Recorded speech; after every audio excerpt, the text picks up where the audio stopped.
Bu tesisin önemi şu. Türkiye'deki belki ilk ama ilklerden olduğu kesin tematik oteli. Burası İstanbul'daki meşhur Topkapı Sarayı'nın aslında bir imitasyonu. Eğer doğru bir beklentiyle gelirseniz bu otelde çok mutlu, eğlenceli bir tatil yaşarsınız.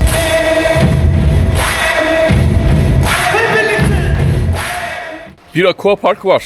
Çocuklar için oldukça yeterli duruyor. Sahili gösterelim, plajı gösterelim.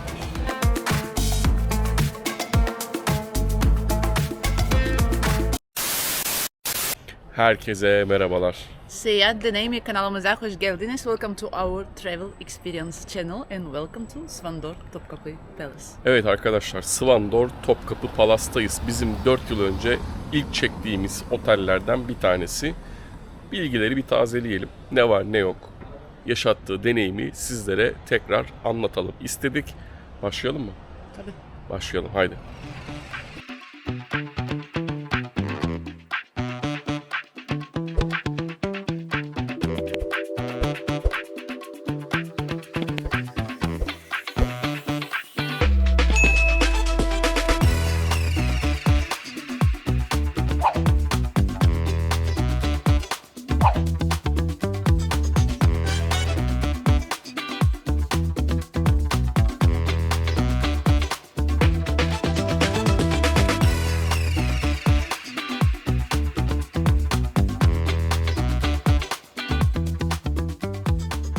Welcome to our deluxe room in Svandor Topkapı Palace.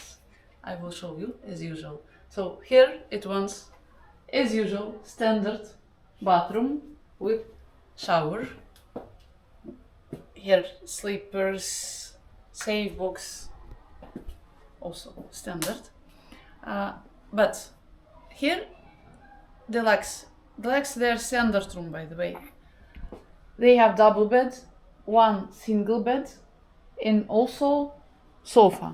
So if you are two parents and two children or three adults, you can stay in this room. TV set minibar. In minibar, water and soft drinks. Also kettle with coffee and tea. And our balcony with relax pool view. By the way, it's heated, that's why people are swimming there now. And there is rotisserie. It starts from 3 o'clock. In 5 minutes we can go.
Detoks içeceği mi istiyorsun Sveta? Evet.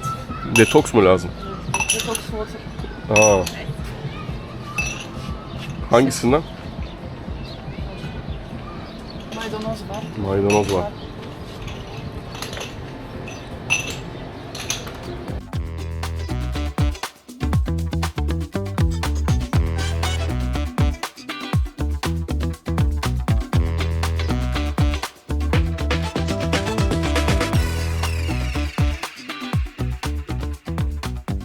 Svandor Topkapı Palas'ta tesisi gezmeye başladık.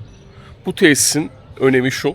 Türkiye'deki belki ilk ama ilklerden olduğu kesin tematik oteli. Burası İstanbul'daki meşhur Topkapı Sarayı'nın aslında bir imitasyonu. Tema olarak oraya benzetilmiş bir tesis.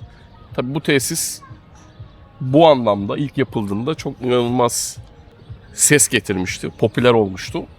Popülaritesini bu anlamda hala koruyor. Burası bildiğimiz aslında bir Topkapı Palas'ın birazcık böyle benzetilmiş hali tesis anlamında. So, Bahadır Süleyman Sultan var. Bahadır Sultan, ondan sonra işte Ben Hürrem. Hürrem'in torunu Sveta. O da Ukraynalıydı biliyorsun. Evet. Ondan dolayı geldik. Hem tatil yapıyoruz, deneyim yaşıyoruz. Hem de yaşadığımız deneyimi sizlere anlatıyoruz. Yine baktığımızda büyük sayılabilecek bir tesis. Her yerinde bir şey var. İşte odadan sahile gitmek, oradan buraya gelmek çok zor değil. Ama küçük, kompakt da bir tesis değil. Birkaç bloktan oluşuyor. And also they have villas. Villalar var. Havuz alanları oldukça geniş. Denizi yine baktığımızda geniş diyebileceğimiz büyüklükte. Ve bu sene çok güzel. Aslında göstermeyi istiyordum ama mevsimden dolayı şu an için çok mümkün değil. Yeni bir pier var, iskele var. O iskelede işte eğlence var, keyif var, denize gir çık var. İstiyorsan otur orada ye iç var.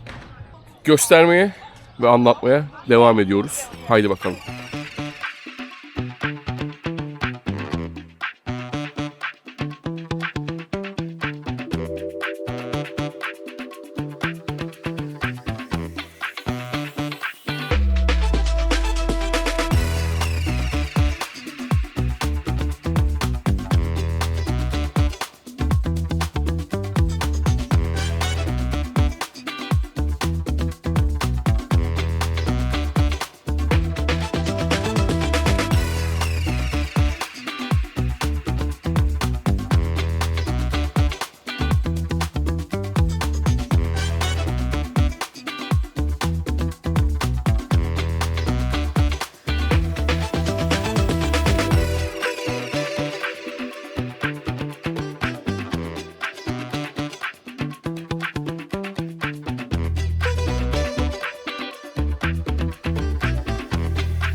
Evet, burada bir aqua parkımız var. Çok büyük değil ama çocukların eğlenebileceği büyüklükte diyebilirim. Zaten baktığınızda ağırlıklı olarak onlar burada takılıyorlar, eğleniyorlar ama büyük çocuklarda var mı? Var. Onlar da burayı eğlence için kullanıyor.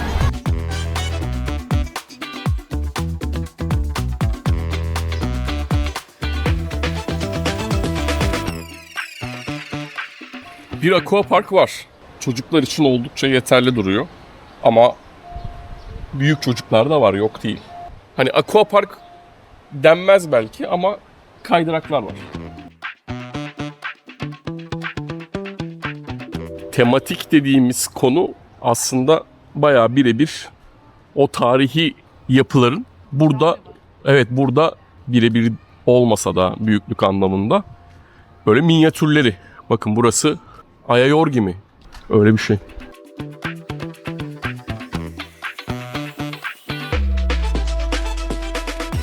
Tesisin içerisinde gezerken Topkapı Sarayı'ndaymış hissi yaratıyor mu? Özellikle belli bölgelerde yaratıyor. Taklit edilmiş yani aslında bayağı minyatürü. O anlamda tarihe meraklı, özellikle Osmanlı tarihine meraklı insanlar için farklı bir tesis. Değil mi? Farklı yani baktığımızda tema olarak. Saray. Hani burada çok fazla palas otel ismi var ama burası gerçekten palas.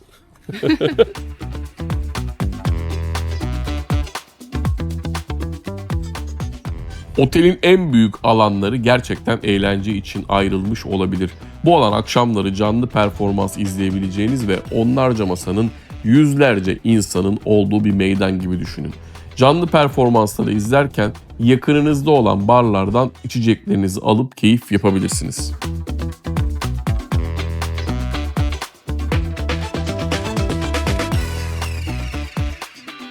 Tesisin kalbinde plaja inen yol, aynı zamanda şurası aksiyon havuzu, ana havuz. Ne kadar güzel değil mi konsept? Birebir tarihi. What will you drink?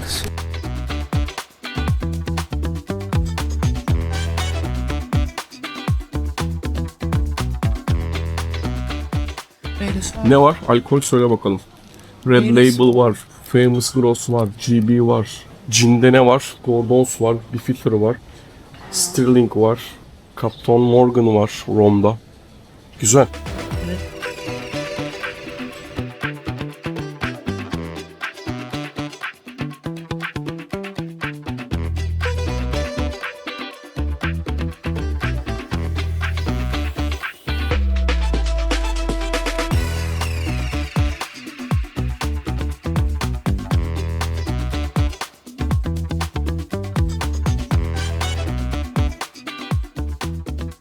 Burası ana havuz. Aynı zamanda aksiyon, animasyon, her şey, müzik bu havuzun etrafında oluyor.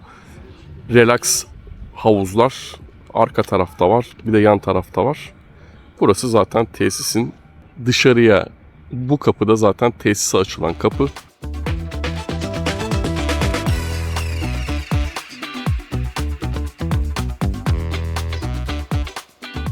Evet, gördüğünüz gibi duvardaki tablolarda da Osmanlı temalı yağlı boya çizimler.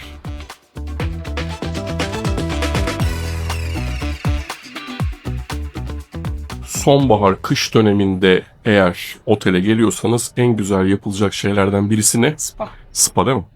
Hadi bakalım. Egna'ya gidiyoruz bu arada. Egna bu otelin, bu grubun kendi markası. Dışarıdan gelen bir işletmeci değil, birebir de kendi markaları. Şimdi bakalım nasıl bir deneyim yaşayacağız, anlatacağız.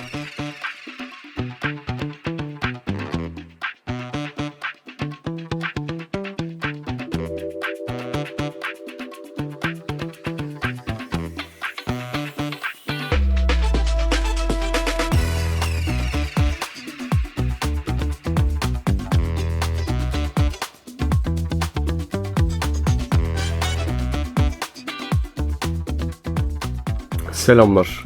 Egna Spa'ya geldik ve şunu merak ediyoruz. Bir misafir buraya geldiğinde bu alanı nasıl kullanıyor? Siz onu nasıl yönlendiriyorsunuz? Ne yapması gerekiyor?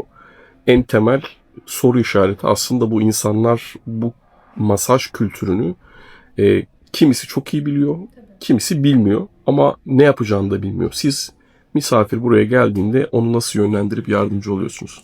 Öncelikle hoş geldiniz. Teşekkürler. Şimdi spa'ya geldiğinizde zaten bizim ana yerimiz resepsiyon. Hı hı. Resepsiyonda hem info personelimiz var hem de 2 tane resepsiyonist. Hı hı. Bütün bilgileri zaten baştan burada anlatılıyor. Şöyle, Egna Spa'da hamam var, sauna var, buhar odası var. Onları zaten bütün misafirlere anlatıyoruz. Hı hı. Kullanımı da ücretsiz.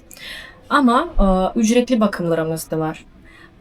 Hamam bakımlarımız, masajlar, dünya masajları, cilt vücut bakımları hepsi mevcut. Hı hı. Bu yüzden misafir geldiğinde burada karşılama olarak kızlarımız, personelimiz bütün bilgileri verip kime hangi masaj daha uygunsa, hangi bakım daha uygunsa onu sunup o şekilde karar veriyoruz misafirle birlikte. Biraz misafir sanki talebini ya da belki fiziksel bir şikayetini size anlatıyor. Siz de ona göre ona uygun olan uygun bir program program seçiyoruz. seçiyorsunuz. Bazen bir bakım oluyor, bazen bir paket oluşturup farklı masajlardan da oluşturabiliyoruz o programı. Yani Hı hı. tamamen misafire göre seçiyoruz. Peki genelde misafir bu deneyimi yaşadıktan sonra bence bunu fark ettikten sonra tekrar talep ediyordur. Evet. Çünkü İnsan bilmeyince ilk başta birazcık uzak duruyor ama Evet. denedikten sonra Çekiniyor belki de, evet. denedikten sonra da çok hoşuna gidiyor ve belki daha sonra tekrar gelmek istiyor. Zaten çoğu zaman öyle de oluyor. Bizim geçen senelerden gelen de çok misafir oluyor. Her zaman buraya gelip aynı programdan devam ediyorlar.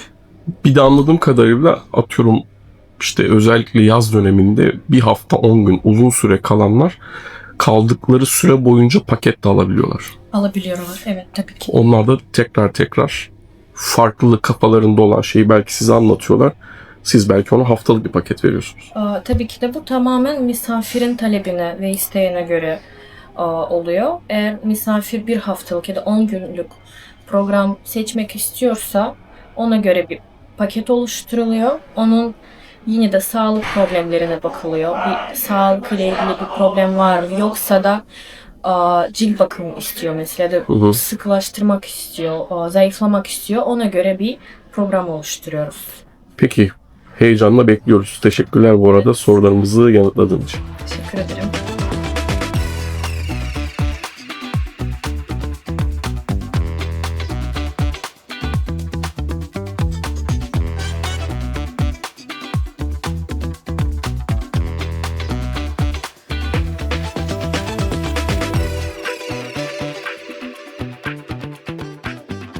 Burası VIP bir salon. Burada hamam var. Kese köpük burada oluyor. Sonrasında direkt aynı odada masaja geçebiliyorsunuz.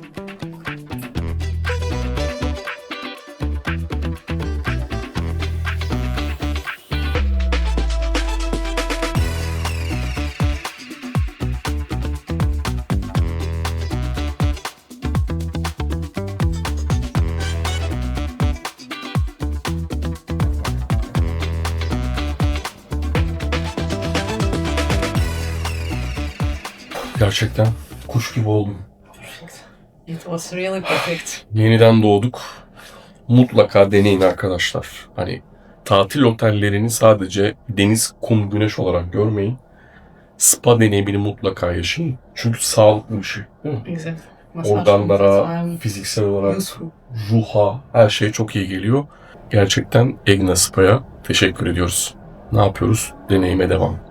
Evet, kuş gibi hafifledikten sonra karnımız çok acıktı. Şimdi tabii bu saatte artık ana restoran yok. Ana restoran olmadığı için bir atıştırmalık yapacağız. Hangisine gidelim Sovyet'e? Bak şuradaki köfteye mi? Ben çok seviyorum orayı. Belki bir tane de lahmacun çakarız. Hava da müthiş bu arada gerçekten. 25 derece gerçekten çok şanslıyız. Hürrem Sultan. Bak senin babuşkanın restoranı. Hürrem Sultan'a geldik arkadaşlar. Burası sinek. Alakart diyelim. Masaya servis. Neymiş menü? Bakalım. Atıştırmalıklar, mantı, bilmem ne.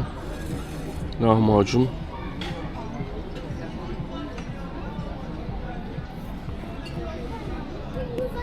Izgara köfte var. İskender köfte var. Tatlı var. Menü böyle. Fix. Sinek alakart. Hürrem Sultan. Eğer öğlen yemeğinde ana restorana gitmek istemiyorsan ya da ana restoranda olan öğlen yemeğini kaçırdıysan 2 tane sinek fırsatı ve şansı var. Bir tanesi Hürrem Sultan, şu an bizim bulunduğumuz yer. Bir de aşağıda açık büfe mantığında. Burası ayağına geliyor, servis yani. Orası da açık büfe mantığında. Gidiyorsun, ne yiyeceğini seçiyorsun, masaya oturuyorsun. Orası da atıştırmalık restoran. Burası da, ama burası alakart. Burada ne var? Izgara köfte, İskender köfte, tatlı ve lahmacun.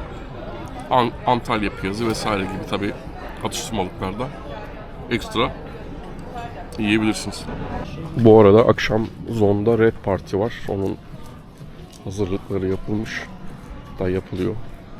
Biliyorsunuz bu otel grubunun eğlence anlayışı müthiş.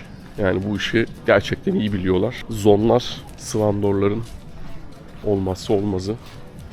Akşam burada ciddi bir parti olacak. Şimdi birazcık atıştırmalığı da diğer tarafta yiyelim, test edelim dedik. Hürrem Sultan'dan çıktık. sahile doğru. Evet, Hürrem Sultan'dan çıktık. Birazcık da buradaki atıştırmalığa bakalım dedik. Neredeyiz? Bakın burası plaj. Burası Derya. Derya restoran. 6'ya kadar burada da atıştırmalık, yeme içme mevcut. Buradaki sistem açık büfe. Ana restorandaki büfe gibi geliyorsunuz. Kendiniz ne yiyecek istiyorsanız alıyorsunuz. Böyle çeşitler var, atıştırmalıklar. Ama böyle birazcık daha yemek tadında bir şeyler istiyorsanız o da var. Tavuklar.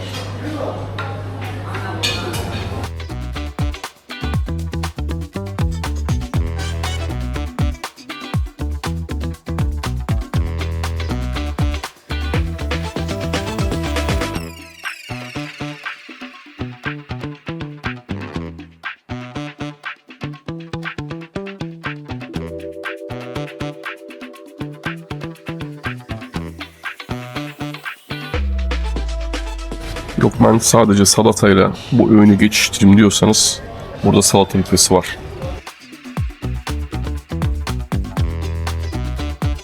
Ya da gündüz rakısı falan yapacağım derseniz bakın burada da mezeler. Evet Sveta, ne yiyeceğiz? Ne yemek istiyorsun? Karar verdin mi? I didn't choose yet. Really? Pizza yapılıyor daha orada. Taze. Bak, burada taze. Arkadaşlar burada daha taze pizzayı hazırlıyorlar. Şimdi de Derya'ya geldik. Burası söylediğim gibi self servis. Kendin alıyorsun. Orada köfte yedik.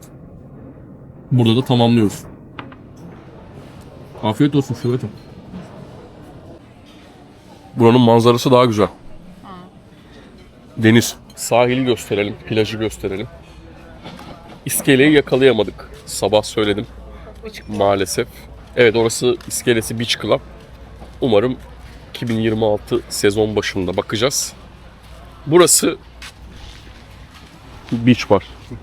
Evet Sveta anlat. Lot of bars, snack bar, beach bar, and when Pierre is working, beach club. Aynen orada da ciddi iyi seçenekler vardı. Maalesef tarih itibariyle yakalayamadık. Burası plaj. Gördüğünüz gibi Kasım olmasına rağmen insanlar şu an güneşleniyor, takılıyor. Burası Beach Club'tı. Şu an toparlanıyor. Dediğim gibi artık sezonda yakalanır. Valla şu an insanlar gayet keyifli bir şekilde güneşleniyor, denize giriyor. Bakın yani denize giren insan sayısı da az değil. Bayağı denize giriyorlar. Keyifli. Sveta. Yes. Did you swim in November? Tabii ki. No, I asked people. Did you swim in November? You can write in Ha, comments. evet, eğer Kasım'da ben de yüzerim. Ne olacak ki? Zaten bizim işimiz diyorsan yorumlara yaz bakalım. Kasım'da kim yüzmeye cesaret edebiliyor? Sen? Sen yüzer misin? Yok.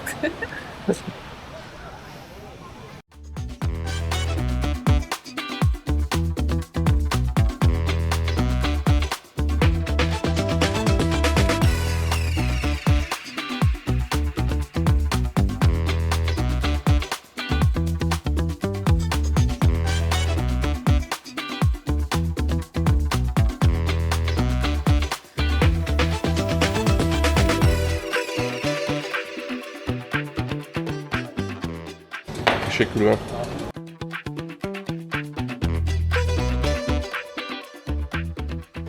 Bu arada hava karardı ama insanlar hala yüzüyor. Çünkü orası ısıtmalı bir havuz. Evet acıktık.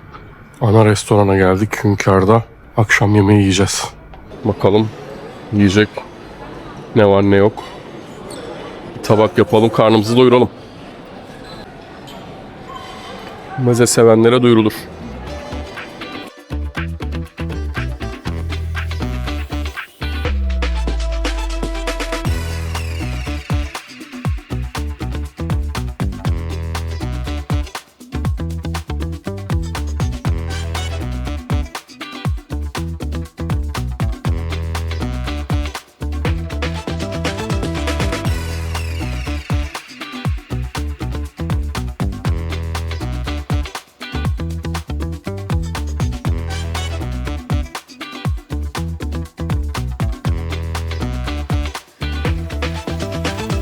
Evet, burası pizzalar, pideler, hamur işi sevenler için.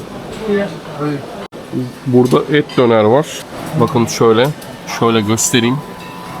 İsteyen sosları, pilavı, pideyi kullanarak İskender yapabilir ya da dürüm yapabilir. Mevzu bu.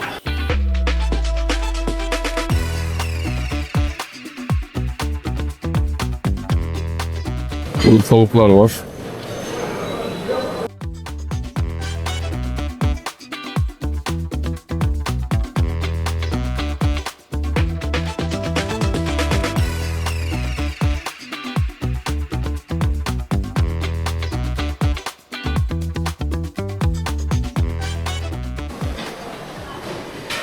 Böyle geleneksel Türk lezzetlerini seviyorsanız onlar da var. Bakın, kuru fasulye, haşlama.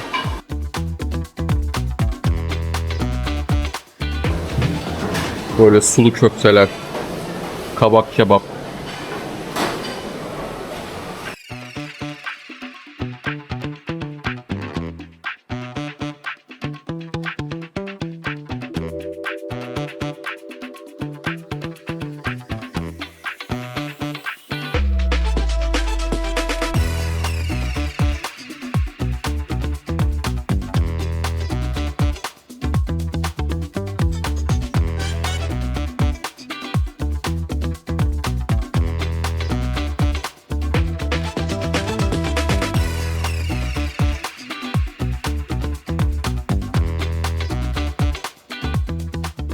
Valla ben yemeğimi aldım. Sveta'yı bekliyorum. Büfede benim yiyebileceğim çok şey var. Ben döner hastasıyım.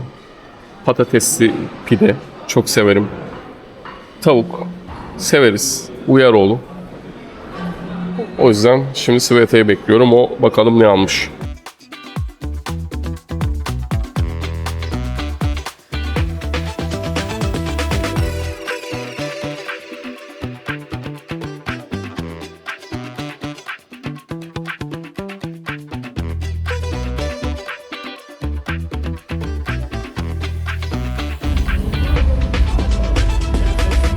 Zona geldik arkadaşlar. Parti var.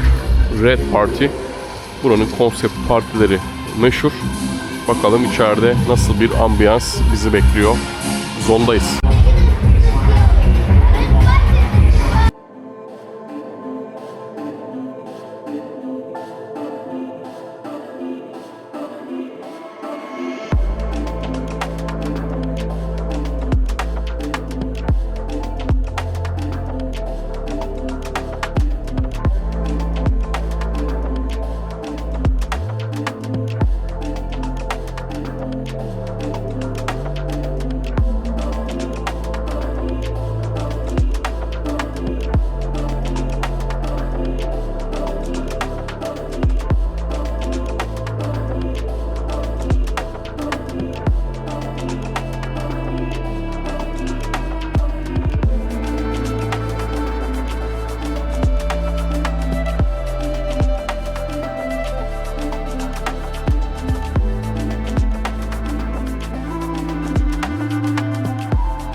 Svandor Topkapı Palace tabii ki potansiyeli itibariyle 10 numara 5 yıldız çocuklu aile oteli olduğu için çocuk kulübü de bu otelin güçlü, bu markanın, bu grubun güçlü alanlarından bir tanesi. Eğer sizin de çocuğunuz varsa tatile geldiğinizde buraya çocuğunuzla birlikte gelip bu alanı nasıl kullanacağınızı, çocuğunuzun nasıl burada sosyalleşeceğini öğrenmek için görevlilere soru sormanız ve buraya gelmeniz yeterli.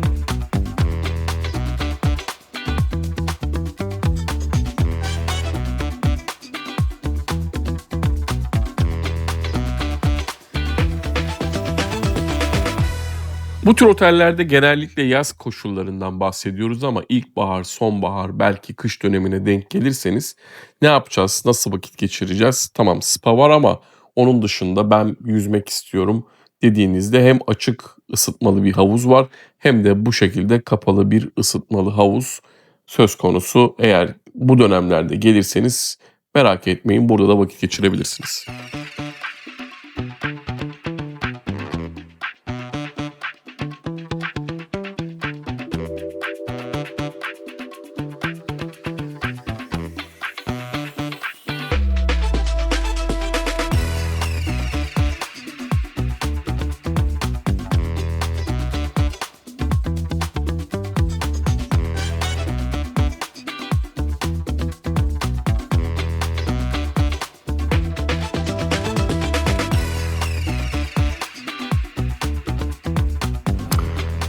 Svandor Topkapı Palace deneyimini yaşadık ve sizlere anlattık. Şimdi özetleyeceğiz. Aslında bu otele kim gelmeli, kim burayı tercih etmeli, hangi beklentiyle buraya gelmeli bunu anlatacağız. Çünkü beklenti önemli. Eğer doğru bir beklentiyle gelirseniz bu otelde çok mutlu, eğlenceli bir tatil yaşarsınız.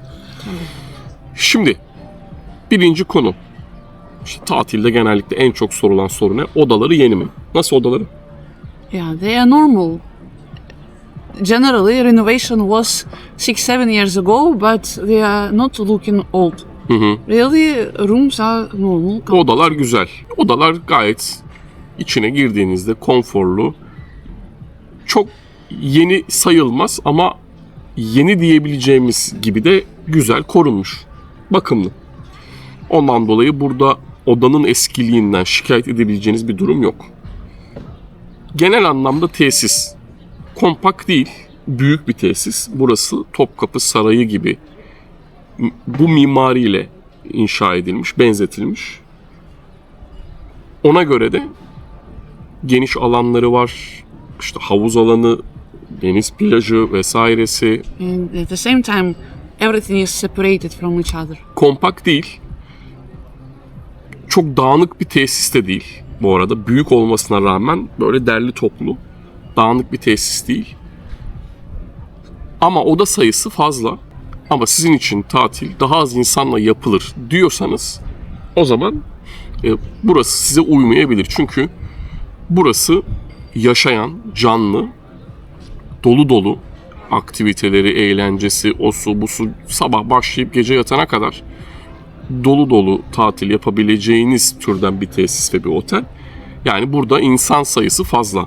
Eğer bu sizin için sorun olacaksa bunu göz önünde bulundurun. Çok insan var. Ama But at the same time, a lot of space evet. where they spread from each other. Aynen ama bir alan problemi yok. Yani çok dev gibi bir iskele yapılmış. Üzerinde yüzlerce şezlong var. Plajı öyle. Gel arkaya çimlerde isteyen orada şezlongunu atıp güneşlenebiliyor. Havuz alanları, relax havuz alanı. Yes, and a lot of people prefer swimming pools. Aynen. Genellikle Yani havuzlar daha çok tercih ediliyor ve dolu oluyor gibi. Yemekler, yemek çeşitliliği, fiyat fayda ilişkisini anlatacak türden. Ben ana restoranda çok çeşitli yemek gördüm. And also, they, again, for this quantity of people, some of products they make double. They put from different sides, not to make this place crowded. Yes. Çünkü restoranın da farklı alanları var. İşte artı alakartlar var.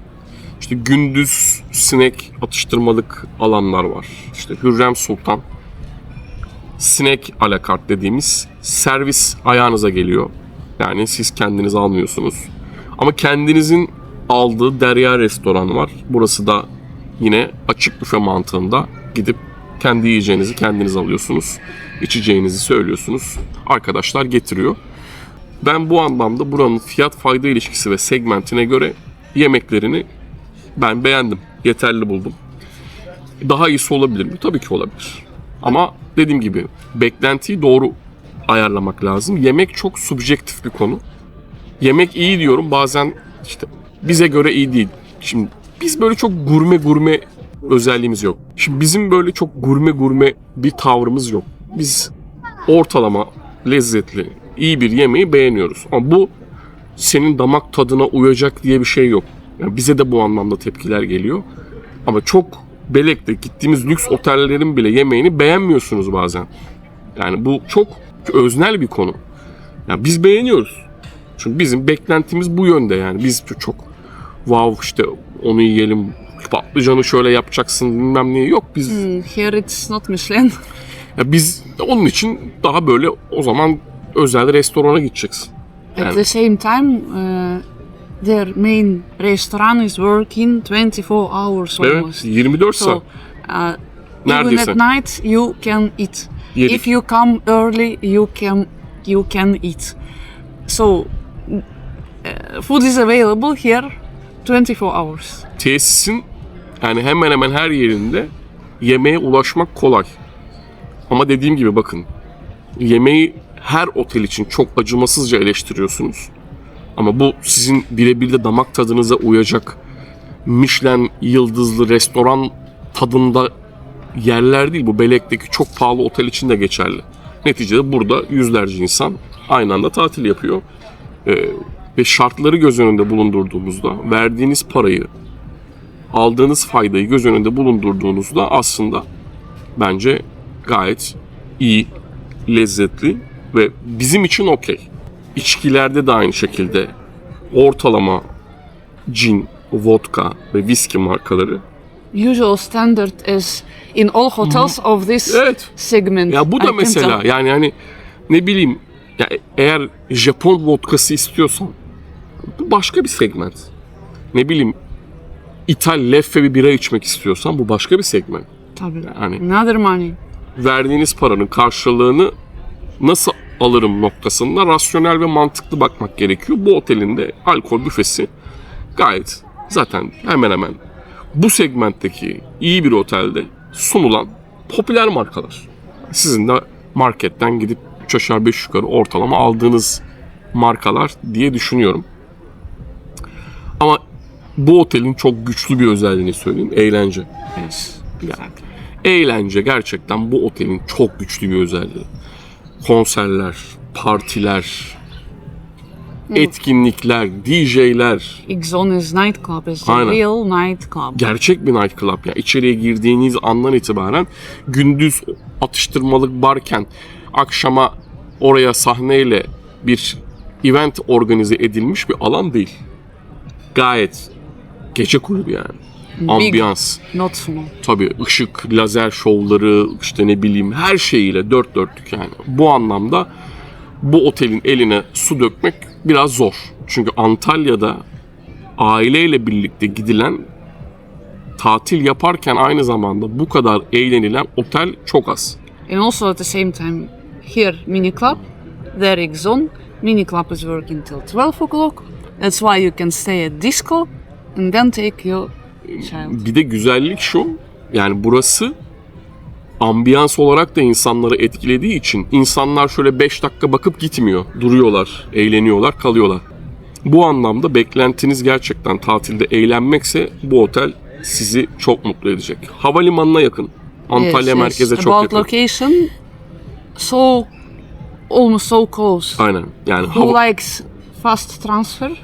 hızlı geliyorsun. Uçaktan indin 15-20 dakikada buradasın. Havalimanına yakınlığı çok iyi. Merkeze gitmek istiyorsun. Buraya geldin, bir Antalya'yı göreyim dedin. Gidebilirsin. And of course, beach, sandy. Aynen. That's why who doesn't like stones, welcome. Bu anlamda beklentileriniz eğer bu anlattıklarımız ve gösterdiklerimiz yönündeyse bu otel sizi oldukça mutlu edecektir. Bir sonraki deneyimde görüşeceğiz. See you in the next experience. Şimdilik hoşça kalın diyoruz. Paka paka.